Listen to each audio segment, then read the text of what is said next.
Sir Munirathna ಹಿನ್ನೆಲೆ ಏನು sir? Film land. Film ಲ್ಯಾಂಡಲ್ಲಿ ಕೃತಕವಾಗಿ ಎಲ್ಲನೂ ಕೂಡ ಸೃಷ್ಟಿ ಮಾಡ್ತಾ ಇರ್ತಾರೆ ಕತೆಗಳನ್ನ.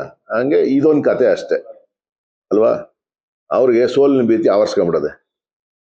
ಸೋಲಿನ ಭೀತಿ ಮೈತ್ರಿ ಪಕ್ಷಗಳು ಎರಡಕ್ಕೂ ಆವರಿಸ್ಕೊಂಬಿಡೋದೆ.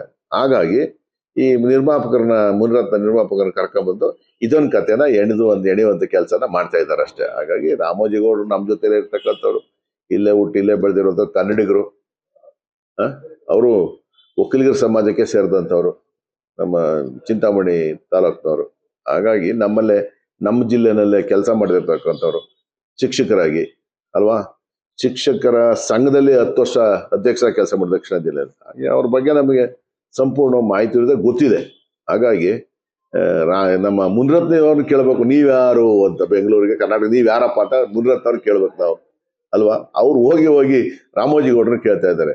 ಇದು ತದ್ವಿರುದ್ಧ ಆಯ್ತಾ? ಹಾಗಾಗಿ ಮುನ್ರತ್ನ ಅವರ ಮಾತಿಗೆ ಏನು ಬೆಲೆ ಕೊಡುವಂತ ಅಗತ್ಯ ಇಲ್ಲ. ಇವತ್ತಿನ ಮೈತ್ರಿ ಅಭ್ಯರ್ಥಿ 5-6 ವರ್ಷ ಇದ್ರು.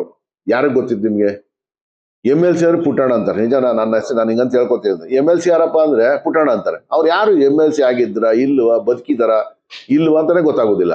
ಹಾಗಾಗಿ ಸನ್ಮಾನ್ಯ ನಮ್ಮ ಏನು ಕ್ಯಾಂಡಿಡೇಟ್ ಮೈತ್ರಿ ಪಕ್ಷದಿಂದ ನಿಂತಿದ್ದಾರೆ, ಅವರ ಸೇವೆ, ಅವರ ಕೆಲಸ ಎಲ್ಲವೂ ಕೂಡ ಶೂನ್ಯ. ಅವ್ರು ಇದಾರೆ ಅನ್ನೋದೇ ಗೊತ್ತಿಲ್ಲ ರೀ ಯಾರಿಗೂ, ಒಬ್ರಿಗೂ ಗೊತ್ತಿಲ್ಲ.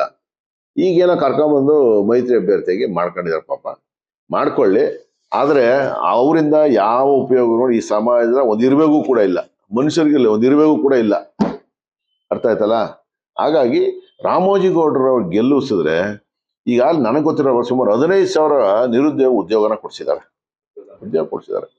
ಸೊ ಹಂಗಾಗಿ ಅವ್ರ ಸೇವೆ ನಿರಂತರ ಶಿಕ್ಷಕರಿಗೆ, ಪದವೀಧರರಿಗೆ. ಸೊ ಹಾಗಾಗಿ ರಾಮೋಜಿಗೌಡರು ಗೆದ್ರೆ ಅಟ್ಲೀಸ್ಟ್ ನಿರುದ್ಯೋಗ ಯುವಕರಿಗಾದ್ರೂ ಕೂಡ ಒಂದು 6 ವರ್ಷದಲ್ಲಿ ಒಂದು 50,000 ಜನ ಕೆಲಸ ಕೊಡ್ಸಕ್ಕಲ್ವರು? ಈಗ ನಾನು ಹೇಳೋದು, ಒಳ್ಳೊಳ್ಳೆ ನಮ್ಮ ಶಿಕ್ಷಕರ ಮಕ್ಕಳುಗಳು ಒಳ್ಳೆ BE ಮಾಡಿರ್ತಾರೆ, ಒಳ್ಳೊಳ್ಳೆ ಕೋರ್ಸ್ಗಳು ಮಾಡಿರ್ತಾರೆ.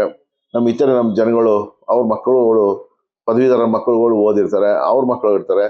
ಆಮೇಲೆ ನಮ್ಮ ರೈತರ ಮಕ್ಕಳುಗಳು ಇರ್ತಾರೆ, ಅವ್ರು ಓದಿರ್ತಾರೆ. ಅವ್ರಿಗೆಲ್ಲ ಒಂದ್ ಕಡೆ ಒಳ್ಳೊಳ್ಳೆ ಕಂಪನಿಗಳಲ್ಲಿ ಕೆಲಸ ಕೊಡ್ತಕ್ಕಂಥ ಕೆಲಸವನ್ನ ರಾಮೋಜಿಗೌಡರು ₹1 ತೆಗೆದುಕೊಂಡಾಗ ಮಾಡ್ತಾರೆ.